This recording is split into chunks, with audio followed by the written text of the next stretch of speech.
right, saddle up, Buttercup. It's time to ride into another big, beautiful American sunrise. I'm Steve Gruber. It's the Steve Gruber Show, fighting for you in this country from the foxhole of freedom every single day. You can also find me on Twitter, X, Truth, Rumble, Facebook, of course, and TikTok, too. All the places to save you. Here are three big things you need to know this hour. Number one, it is day 51, I think. Where are the Epstein Files? Where are the JFK Files? These are very fair questions. We were told they would be released early on, and yet nothing so far. Where are the files? Number two, peace in Ukraine? Maybe. A major breakthrough as Ukraine agrees to a ceasefire through an American deal worked out by Marco Rubio. Now we have to see what Vladamir Putin will say. And number three, it's all about the economy. Still is. You hear Democrats desperately trying to point to the price of eggs 50 days into Donald Trump's presidency as a clear sign of his failure. Or Chuck Schumer blathering about where is the golden age of America. It's more evidence of the tone-deaf left that is also claiming that millions of Trump voters are now having buyer's remorse. Well, I can assure you that's flat out false. In fact, the Trump voters I know, that by the way is a lot of people, there's not one that I've heard that is disappointed by the vote they made for Donald Trump or his return to the White House. Not one. In fact, folks, what I'm hearing is that they're getting exactly what they voted for, and they're pretty happy about it. Are you? They're thrilled to see the number of illegals invading our country almost down to zero. They are ecstatic when they see Trump go to bat for them and for women in sports and for peace, which, by the way, it appears that the president has come a step closer to delivering after that big Secretary of State Marco Rubio and National Security Advisor Mike Waltz came out of those closed-door meetings in Saudi Arabia. And I want you to hear it. This is the announcement they made yesterday. It's a big deal. Listen. Today, we made an offer that the Ukrainians have accepted, which is to enter into a ceasefire and into immediate negotiations to end this conflict in a way that's enduring and sustainable and accounts for their interests, their security, their ability to prosper as a nation. I want to personally thank, we both want to thank the Kingdom of Saudi Arabia, His Majesty, for hosting us, for making this possible. They've been instrumental in this process, and we're very grateful to them for hosting us here today. And hopefully we'll take this offer now to the Russians. And we hope that they'll say yes to peace. The ball's now in their court. And but again, the president's objective here is, number one, above everything else, he wants the war to end. And I think today Ukraine has taken a concrete step in that regard. We hope the Russians will reciprocate. Buyer's remorse? Buyer's remorse. No, I don't think so. This is what he said he was going to get done. He's going to end the wars. He said on day one, but look, you know these things take a little bit of time. It's 50 days, I guess, right?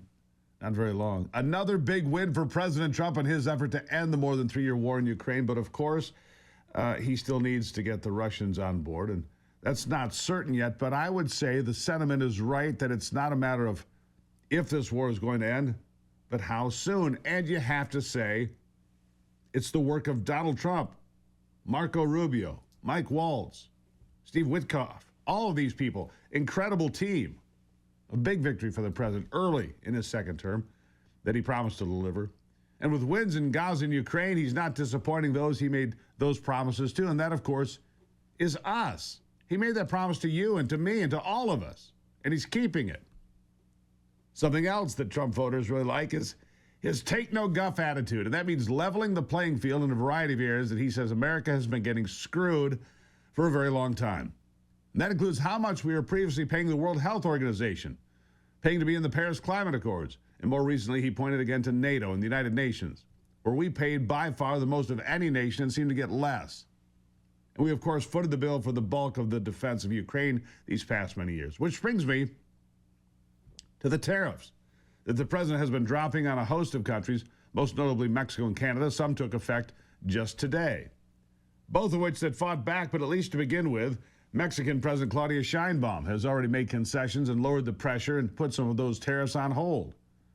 But up north, former Prime Minister Justin Trudeau tried to puff up his chest for a moment before backing down and getting whacked on Sunday. He got in an argument with Donald Trump. He got tossed. And then the Premier of Ontario, that's like being the governor up there, Dougie Ford, he's really been feeling his oats lately, and he was threatening to first jack up the tariffs on electricity sold to the United States to 25%. And then he threatened to cut off all juice to the U.S., which is weird because we get almost no electricity at all in places like Michigan and New York. from Ontario, the two states that he specifically mentioned in his threats as being his targets.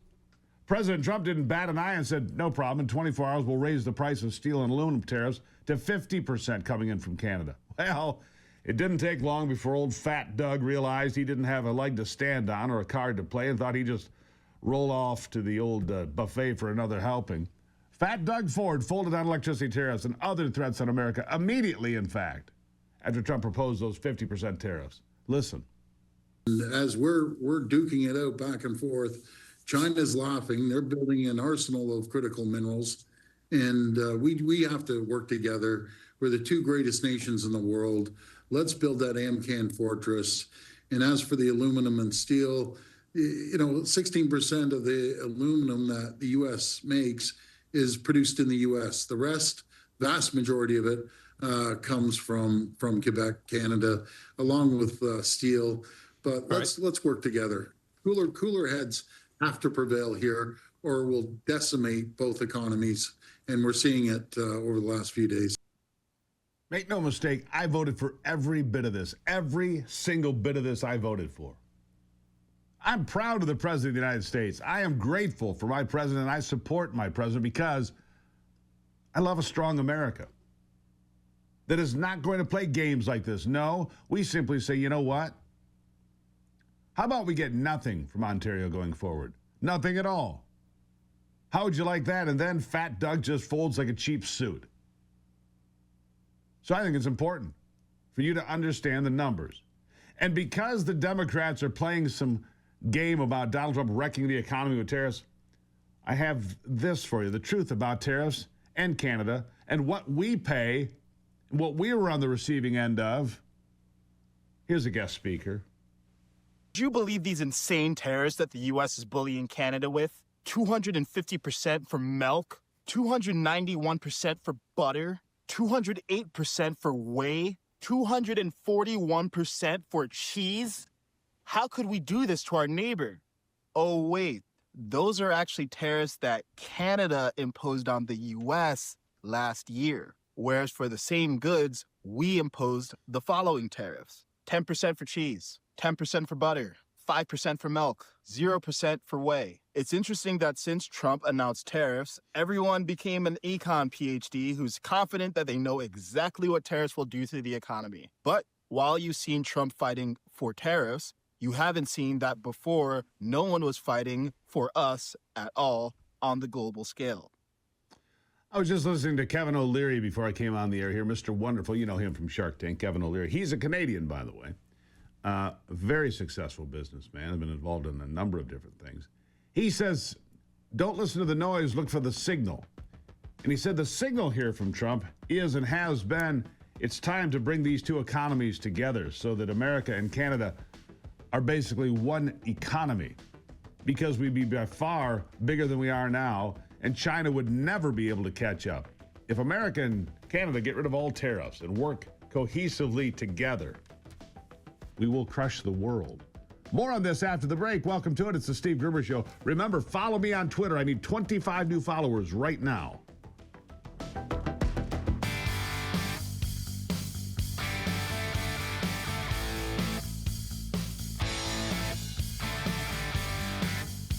You know, Kevin O'Leary's idea that Trump's plan here is to build one single economy makes complete sense, of course, and it's what he is doing.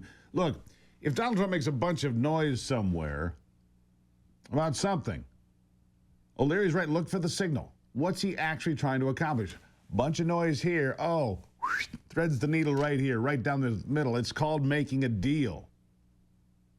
Doug Ford folded like a cheap suit in like 2 hours after Trump said, fine, you want to play that game? We'll give you 50% tariffs. We'll start right now.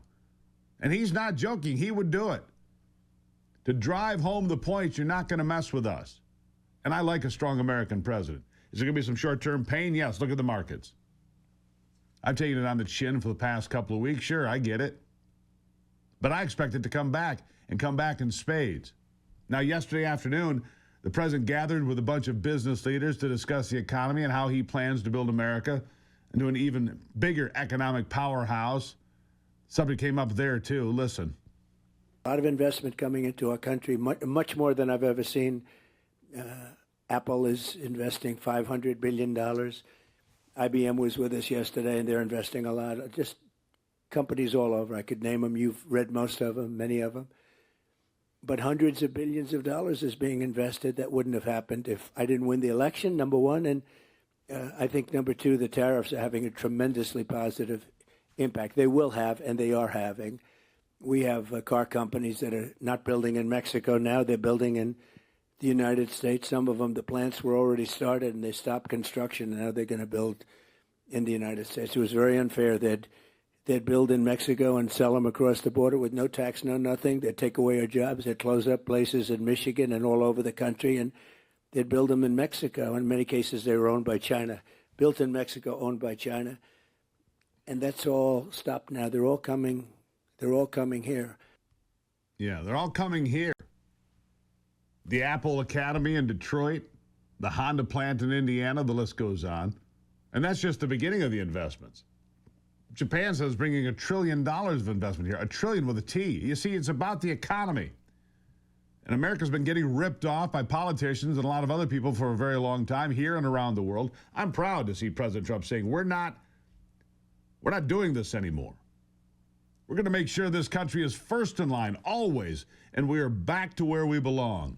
Then we can start to look at how we're going to spend money with others, but that will have to wait until we get our house in order. Investment is coming to America. President Trump says the tariffs are working, in fact. Here's more. Honda is building a massive plant in different places, Indiana, South Carolina, but also in Michigan, a lot in Michigan. A lot of activity is happening. They're looking all over the place for places, and that's because there is a good spirit, there's a renewed spirit, and also, very importantly, the tariffs are, they don't want to pay 25% or whatever it may be. It may go up higher, maybe go up higher. Look, the higher it goes, the more likely it is they're going to build. And ultimately, the biggest win is not the tariff. That's a big win. That's a lot of money. But the biggest win is if they move into our country and produce jobs. That's a bigger win than the tariffs themselves. But the tariffs are going to be throwing off a lot of money to this country. And we've been ripped off for years by other countries, many, many decades. And they were doing the same thing. But I think we'll do it better. And I think we have a bigger advantage because we really are the piggy bank. They weren't. Yeah. And, it's also about the people he has put on the team around him. This is not 2017, that's for sure. President Trump came in with something you cannot fake, experience. And he selected people for key positions that he knows and knows well, and knows will do exactly what he wants and do it for the American people. It's called holding people accountable. And his team will be holding swamp creatures accountable for everything they do when they're out of sight. I would suggest anyone thinking about playing games this time around, you might want to think twice. Because if you screw up or you break the law, well, there's really going to be trouble. More leakers found in DHS are being pursued. They will be fired at a minimum. Many could spend years in prison. This is what I mean. Listen. That we have been utilizing polygraphs for 3 weeks now, and that we do have 2 DHS employees that are on administrative leave, and they're going to be facing consequences for what they've done to leak these operations. So they could face up to 10 years in federal prison for what they've done. And what they've done is by leaking the information on these ops is they put law enforcement lives in jeopardy. So we've got a lot of tools. I've got a lot of authorities under DHS. I'm going to use every single one of them to stop these leakers and make sure that they face significant consequences for what they're doing. Oh, and another thing. If you think you can just sit there and throw stones at the members of his team, let me tell you something. They're ready for you, too. You see, everyone on Trump's team is ready for the curveballs and the gotcha questions. We've seen this act before. They know they're coming. They always know they're coming. Caroline Leavitt, no exception, she fielded this nonsense from an AP reporter, and, well, she crushed him. Here it is. You're welcome. If we could just step back for a second. When President Trump last addressed the BRT when he was on the campaign trail, his big push was on tax cuts. He's going there today as he's proposing tax hikes in the form of tariffs. Not and true. I'm curious He's not for doing why that. he's prioritizing that over the tax cuts. He's actually not implementing tax hikes. Tariffs are a tax hike on foreign countries that, again, have been ripping us off. Tariffs are a tax cut for the American people, and the president is a staunch advocate of tax cuts. As you know, he campaigned on no taxes on tips, no taxes on overtime, no taxes on Social Security benefits. He is committed to all three of those things, and he expects Congress to pass them later this year. I'm sorry, have you ever paid a tariff? Because I have. That's They it. don't get charged on foreign companies, they get charged on the importers. And ultimately, when we have fair and balanced trade, which the American people have not seen in decades, as I said at the beginning, revenues will stay here, wages will go up, and our country will be made wealthy again. And I think it's insulting that you are trying to test my knowledge of economics and the decisions that this president has made. I'm now regret giving a question to the Associated Press. No, I Mary. can understand her regret there. Anyhow, it brings me to the idea that Democrats are going to shut down the government on Friday. Good luck, Chuck. You go ahead, you do that. Let's see how that turns out for you. See, the Democrats don't have any cards left. Everyone knows it except for maybe the Democrats. You're up to speed. When I come back, Greenland's elections, another win for Donald Trump after the break.